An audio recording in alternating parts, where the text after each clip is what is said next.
I really say words can't really describe it. Like we've been working on this for like four years, like in high school, and I mean, the dream finally came true. Right, it was just the fact that it's just the fact that the hard work paid off. Like we stayed down, like because we had a trust in our new coaching program at first, and we ain't really losing like So then like let's believe in that and let's stay into the plan. Our dream came true time. Okay.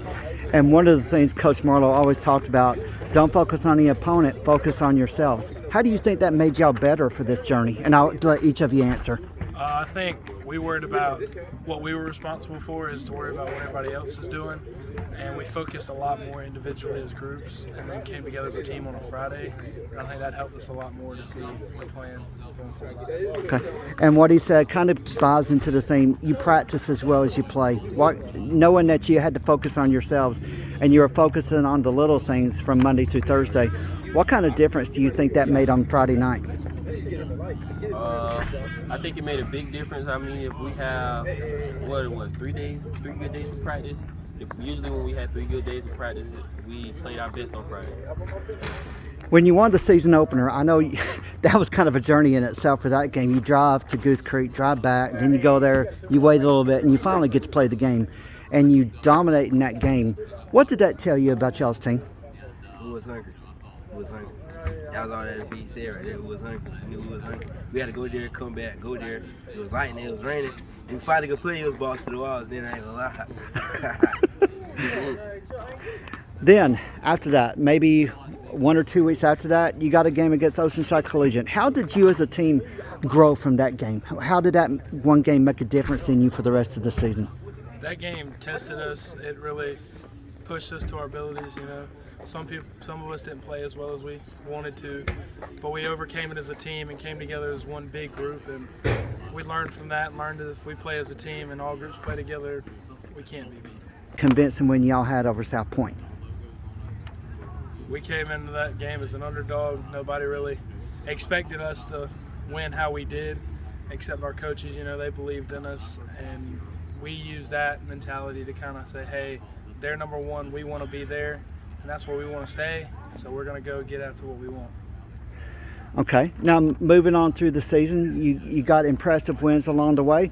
Now let's go, obviously you dominated Wilson in the first half. You got your first win at Myrtle Beach.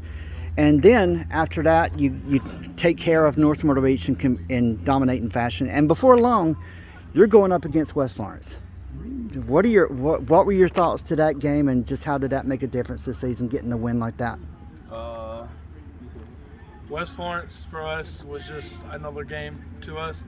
We didn't really focus on the fact that it was West Florence. We were both undefeated, none of that. It was a game between us and a state playoff game and a good seed in the playoffs. And we took it as, if we want the number one seed, that's the team we got to beat, and that's what we did. We took it as a playoff game, basically, yeah. Okay. Yeah, just and how memorable was that night for you, Evan? That's probably one of the most memorable nights of my life. Like that game sold out, and that was actually my first time beating West Florence. So that was really a big game. It was electric. The crowd, the fans, just looking around after scoring, everybody outside the gates, that was electric. The atmosphere was amazing. What kind of ride has this been for you, the 2022 football season? This is a good ride. Probably my best year I played throughout my whole high school career. And really, we won a state championship, so. Obviously, you're going to be getting the ring soon. Is there anything else besides the state championship that you'll remember about this team? It seems like y'all had a pretty tight bond. Yeah. Definitely the coaches. I'll remember most of them forever.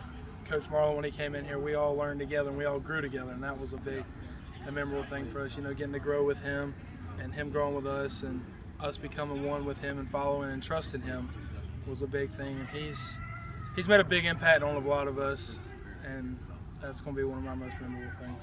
And not only were you members of a fantastic ride this season, you've been members of a fantastic 3-year ride. Y'all went from 3 years ago to now, and it was a steady climb up.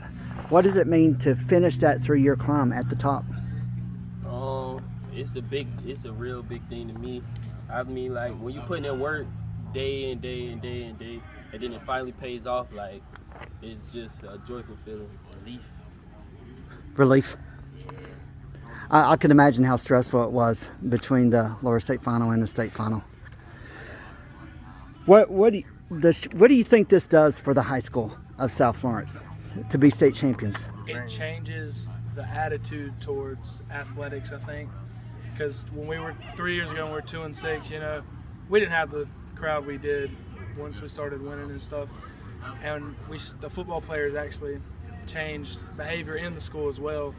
You know, we became better. We started focusing more on grades and everything, and I think the atmosphere with football and in the school kind of bonded together, and it became a big atmosphere, and so it's just a great deal. Okay.